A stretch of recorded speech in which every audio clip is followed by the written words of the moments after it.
Dès le 5 juin, l'énorme machine se met en marche. L'aviation alliée attaque les régions et les villes du nord et de l'ouest de la France pour empêcher l'accès de la Normandie aux Allemands.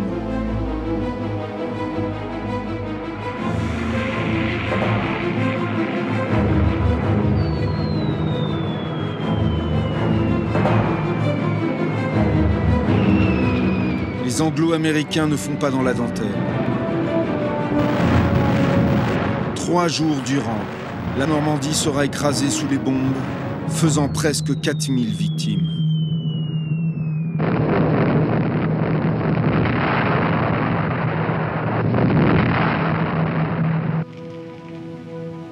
Ces bombardements ont suscité d'âpres discussions entre Eisenhower et Churchill, effrayé du poids de la haine qui risque de s'accumuler chez les Français.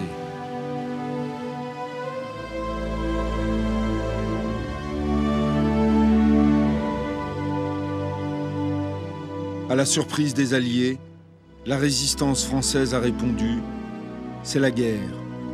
Il faut admettre qu'il y aura des tués. »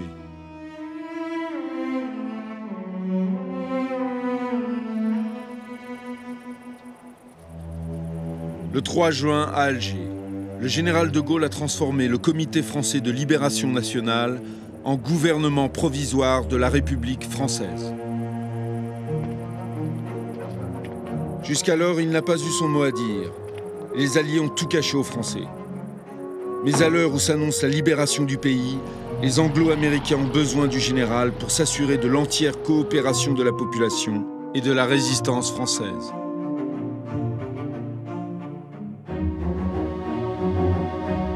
Le 4 juin, convoqué par Churchill, il est parti pour l'Angleterre, bien décidé à se faire entendre. Il refuse que les Alliés dictent leurs lois. Bien que ceux-ci ne lui confient pas entièrement le pouvoir, l'ombrageux général consent à soutenir Overlord.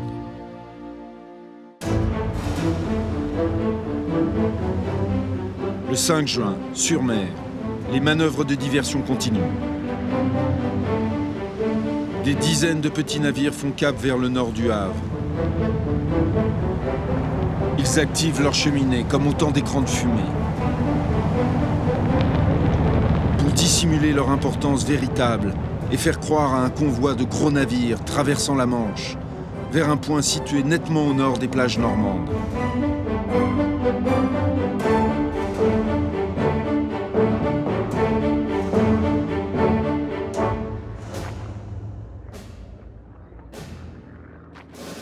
Le général Eisenhower a toujours considéré que la place d'un chef était auprès de ses hommes, avant et pendant la bataille. Ce 5 juin, en fin d'après-midi, sur l'aérodrome de Greenham Common, à quelques heures du décollage, il rend visite aux hommes de la 101e division aéroportée américaine. Ils seront parmi les premiers à atteindre le sol de France.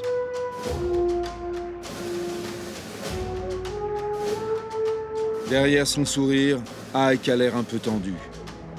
Raison de plus pour prendre une mine réjouie et rassurer leur chef.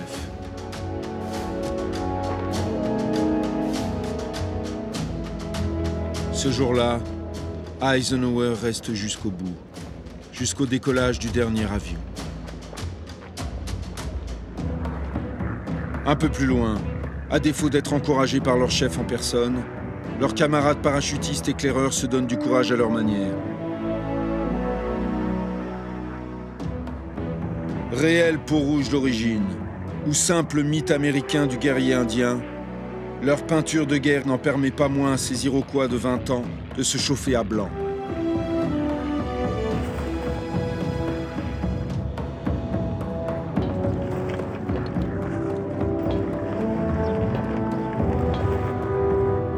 Quand il n'est pas bariolé, leur visage est passé au noir de fumée pour être moins visible.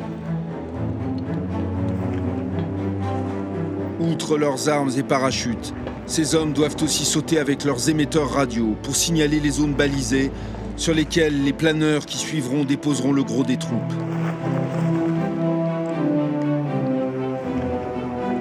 Trois types pour hisser un para qui a 50% de risque d'y rester et qui le sait.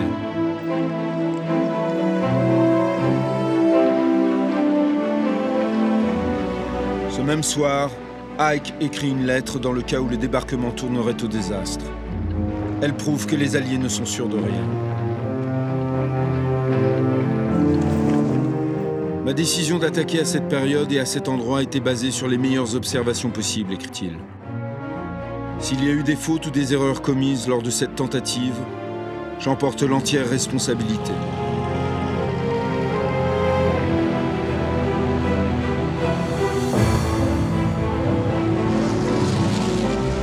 Depuis des semaines, en effet, les Alliés peaufinent un plan maintenant bien établi.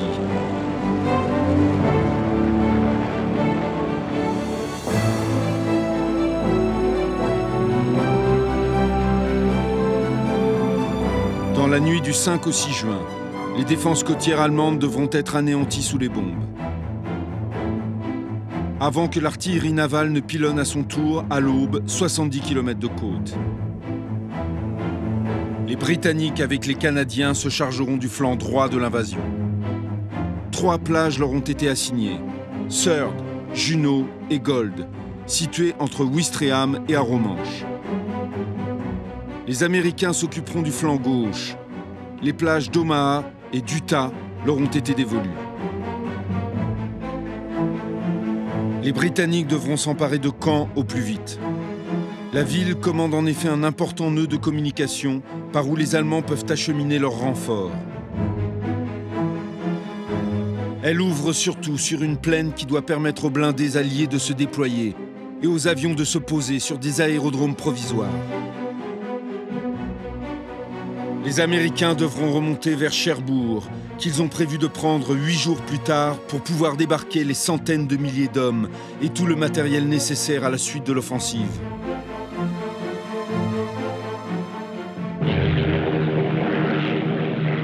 Le 6 juin, à partir de 3h15 du matin, les bombardiers alliés commencent à pilonner les positions allemandes dans tous les secteurs du débarquement.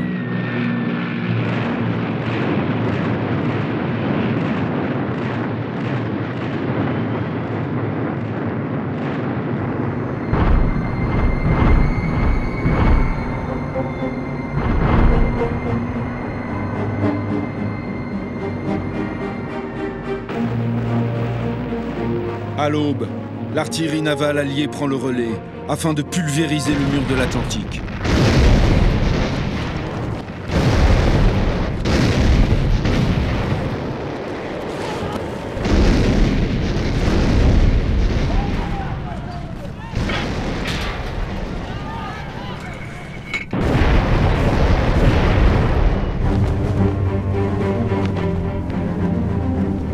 La plage d'Omaha, près du Cotentin, doit ouvrir le bal.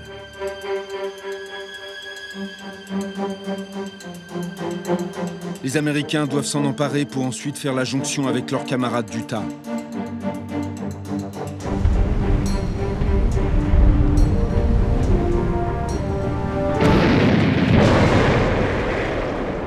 Arrivés trop tôt ou trop tard sur les lieux, les bombardements aériens ont manqué leur cible. L'artillerie navale n'a pas fait mieux. L'heure précoce du débarquement, déterminée par la marée, ne lui a pas laissé le temps de mener à bien le pilonnage prévu.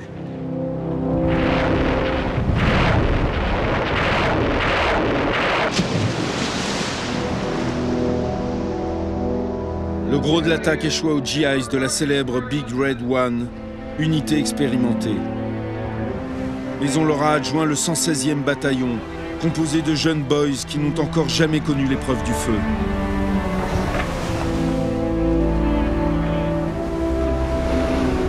Pour éviter les tirs ennemis, les barges ont été mises à l'eau trop loin des côtes, au milieu d'une mer agitée. Les hommes s'y entassent, chargés comme des mules. Quand le bruit du premier éclat percute nos oreilles, on se jette à plat ventre dans les vomissures, sans plus surveiller la côte qui s'approche, raconte Robert Capa, seul photographe présent ce jour-là.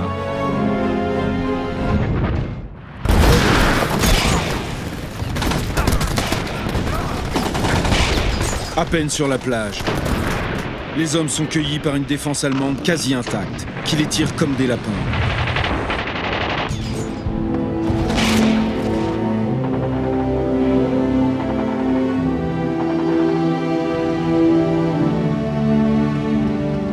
fait monter la mer plus vite que prévu. Les vagues d'assaut suivantes s'empalent sur les obstacles de Rommel, obligeant les hommes à débarquer dans une eau profonde.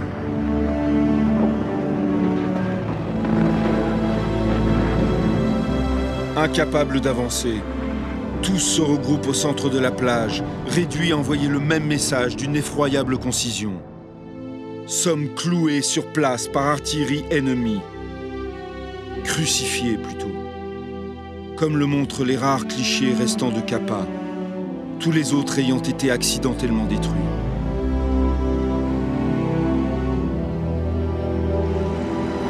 Un courant violent déporte les embarcations. Les hommes se noient, entraînés par la charge de leur matériel. La mer est rouge, rouge comme Omaha la sanglante, où les hommes sont en perdition.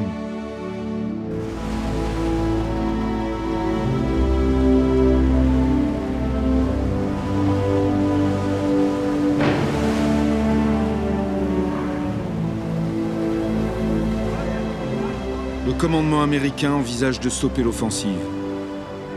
Ce choix désespéré signifierait l'abandon des troupes déjà débarquées.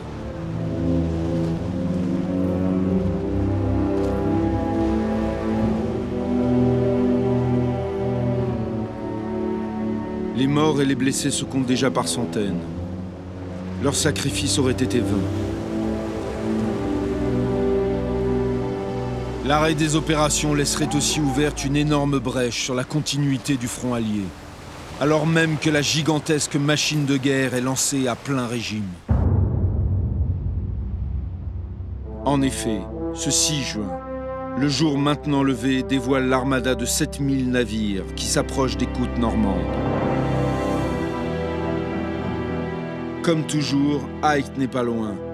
Et à 9h45, il s'adresse au monde et aux siens par la voix de la BBC. I call upon all who love freedom to stand with us now. Keep your faith staunch. Our arms are resolute. Together we shall achieve victory. Sur un front de 70 km, il y a pratiquement un bateau tous les 250 mètres, couvert par 11 000 avions. Tous sont munis de bandes blanches pour permettre à l'artillerie alliée de les identifier et de ne pas tirer sur les appareils amis.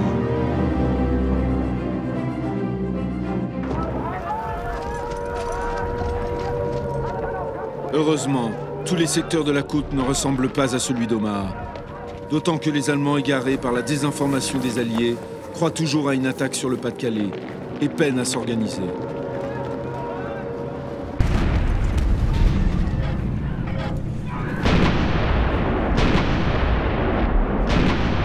Il a bon dos l'infranchissable mur de l'Atlantique. De même leurs DCA qui s'épuisent à tourner en rond.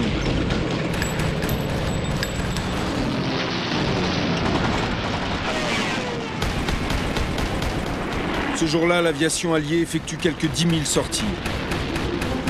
Insensible aux fleurets mouchetés d'une défense allemande souvent dépassée.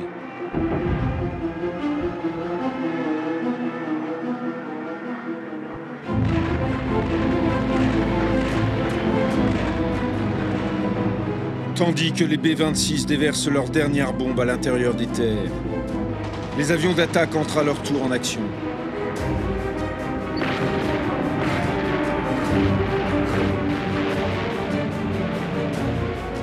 Les défenses côtières ne sont pas les seules frappées. Les bases aériennes sont aussi visées afin de clouer au sol ce qu'il reste de l'aviation ennemie.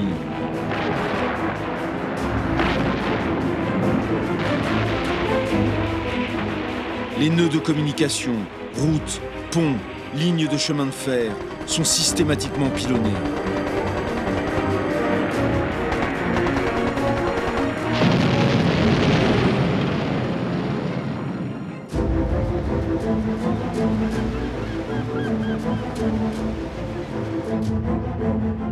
La 3e division britannique fait cap sur la plage de Sur.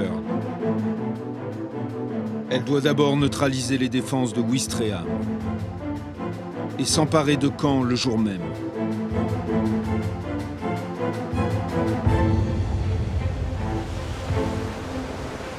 le 45e Royal Commando écossais, filmé par leur compatriote le sergent Ian Grant, de débarquer à Ouistreham.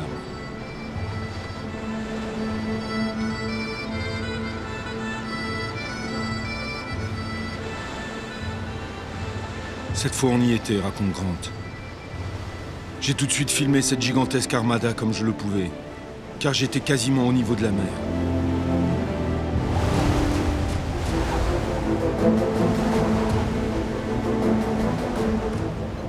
On nous avait donné de sacrées rations, et aussi des pilules contre le mal de mer. Mais avec ces effluves de diesel, la plupart d'entre nous, même les plus forts, étaient malades.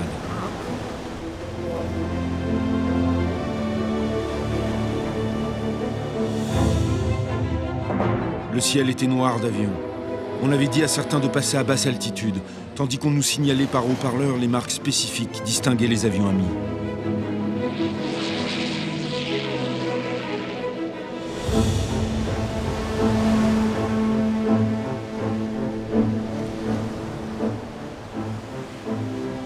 On avait dit aux hommes d'ignorer le plus possible les caméras.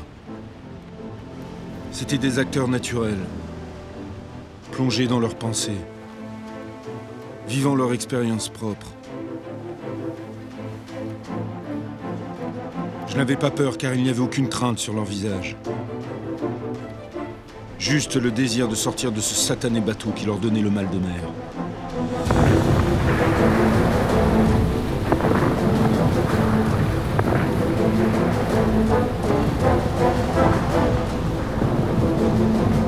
Plus on s'approchait de la plage, plus le vacarme devenait assourdissant. Dans la précipitation, une rampe s'est cassée. Tout le monde a convergé vers la même passerelle. Restez à descendre du mieux possible. Votre sac sur le dos, vous poussez vers le bas.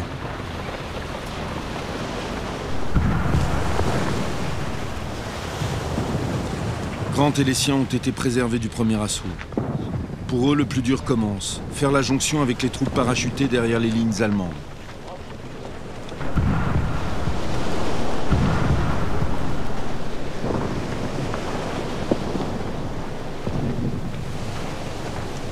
Un autre caméraman est déjà sur Surd.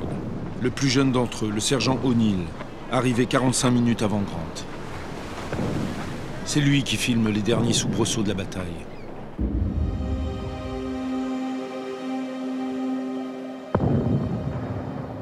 Au milieu d'une fumée grise, tout semblait irréel. Ce n'était pas une bataille telle qu'on pouvait l'imaginer ou la voir dans les films. Les sorties de la plage étaient souvent engorgées. On ne pouvait guère se dégager.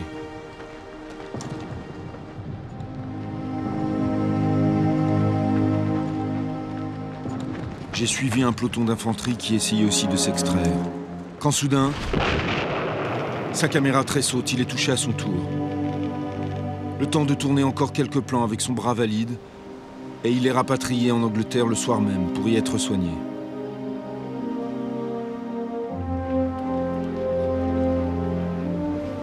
Au revoir, jeune O'Neill, et bravo à tous tes camarades qui ce jour-là ont conquis la plage de Surd, au prix de 600 tués et blessés.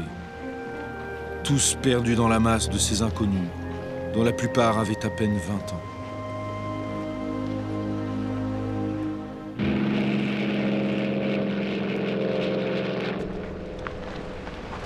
Tandis que maintenant, nombre d'Allemands faits prisonniers sont rassemblés sur les plages.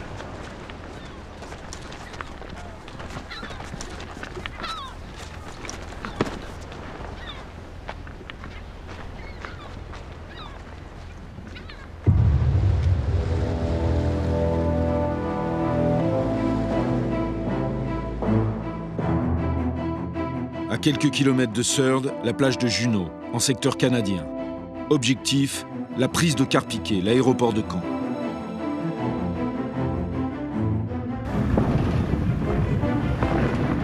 Qu'ont-ils en tête ces jeunes soldats qui ont parcouru 8000 km pour venir débarquer à Bernières, petite station inconnue de la côte normande?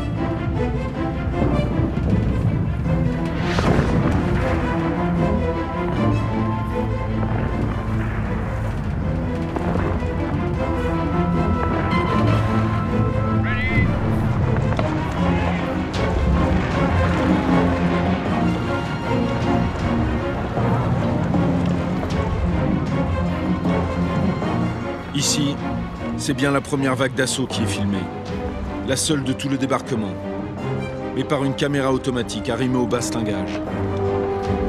Pourtant, même l'œil froid d'une caméra mécanique ne saurait tout ignorer d'un geste humain.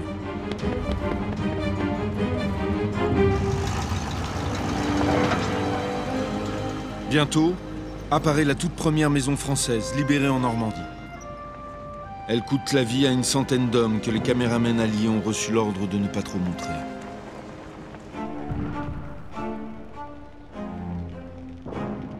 Plutôt donné à voir les premiers prisonniers allemands et la colère d'un patriote français à leur égard.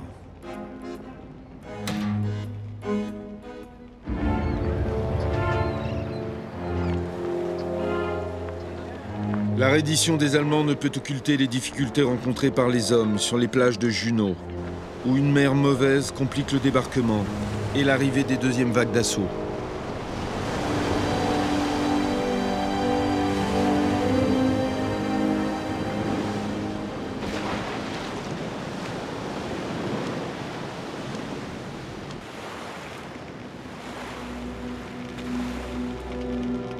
Bilan, 300 jeunes Canadiens tués.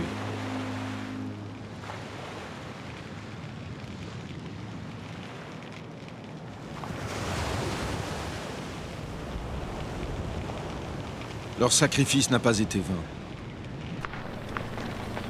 La plage conquise, leurs camarades vivants s'avancent sur plusieurs kilomètres à l'intérieur des terres vers Caen. Déjà leur première récompense. Ces jeunes Françaises, ravies de voir leur pays libéré par des hommes dont beaucoup parlent français, même s'ils ont un accent bizarre.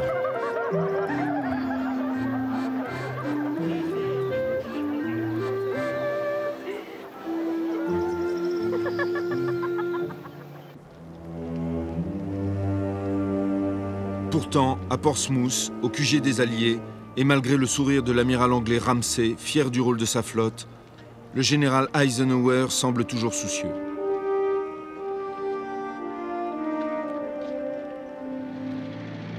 Depuis le début de la matinée, les messages se succèdent, tantôt alarmants comme à Omaha, tantôt encourageants comme à Utah ou dans le secteur britannique.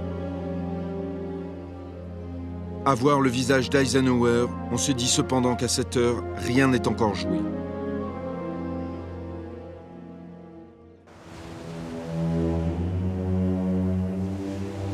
En effet, 6 heures après avoir débarqué à Omaha, les Boys sont toujours bloqués au pied de la falaise.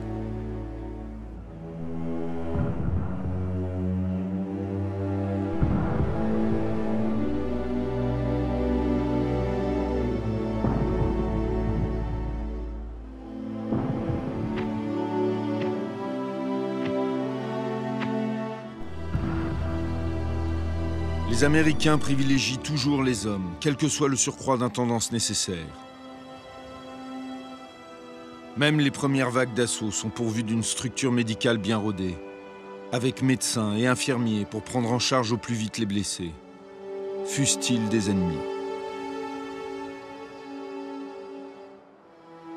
Jamais les secours n'auront été plus utiles que sur Omaha la sanglante, où s'entassent désormais morts et quelques prisonniers.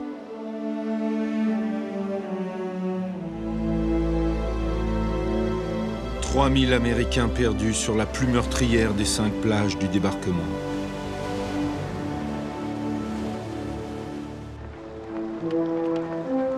Pourtant, en fin de journée, le soleil revenu et après que les premières lignes aient enfin réussi à s'extraire de la nasse, l'arrivée des troupes reprend sur Omaha. Cette fois, on peut dire que le débarquement a réussi. Reste maintenant à gagner la prochaine bataille, celle de la Normandie et de la France.